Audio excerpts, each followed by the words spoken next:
दी intelligent investor धन का भ्रम। निवेशकों के मुद्रास्फीति की अहमियत को अनदेखा करने का और एक कारण है, जिसे मनोवैज्ञानिक धन का भ्रम कहते हैं। अगर आपको वर्ष में 2% की वेतन वृद्धि मिले, जबकि मुद्रास्फीति 4% चल रही हो, तो निश्चित ही यह आपको उससे बेहतर लगेगा।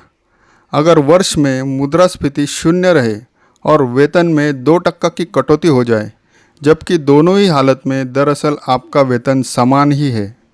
मुद्रास्फीति के बाद 2% कम, जब तक नाम मात्र का या पूर्ण बदलाव सकारात्मक हो, हम इसे अच्छा मानते हैं, भले ही इसका वास्तविक या मुद्रास्फीति पश्चात परिणाम नकारात्मक हो। और आपके वेतन में हुई कोई भी बदलाव अर्थव्यवस्था में आए समूचे आम परिवर्तन के मुकाबले ज़्यादा सुस्पष्ट और विशिष्ट होता है।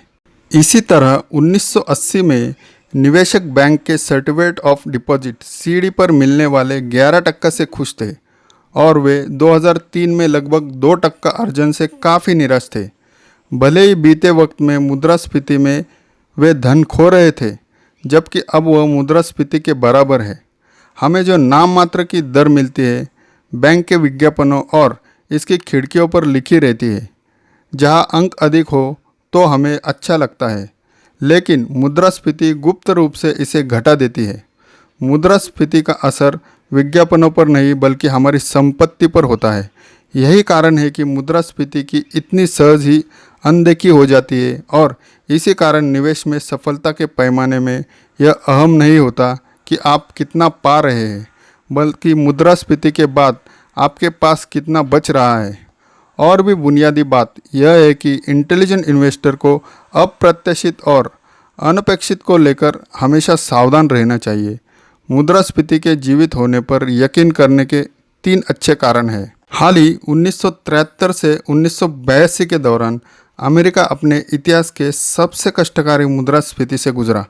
जैसा कि कंज्यूमर प्राइस इंडेक्स ने आकलन किया, इस अवधि के दौरान भाव दुगने से अधिक हो गए थे, जो लगभग 9% की वार्षिक दर तक बढ़ गए थे।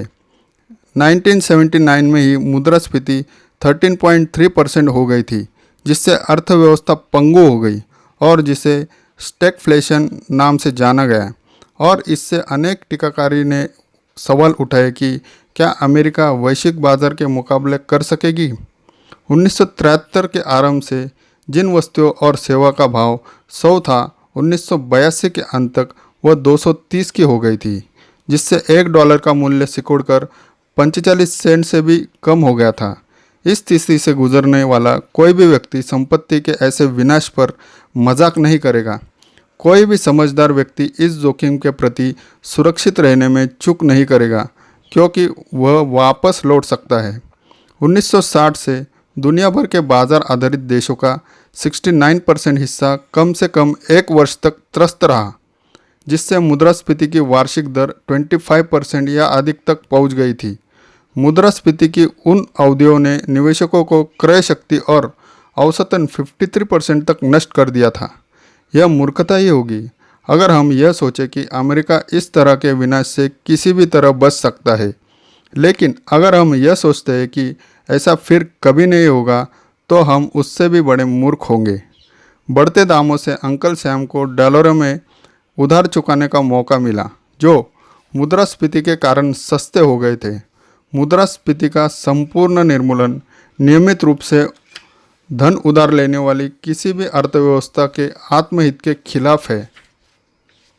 आपका दिन शुभ हो। धन्यवाद।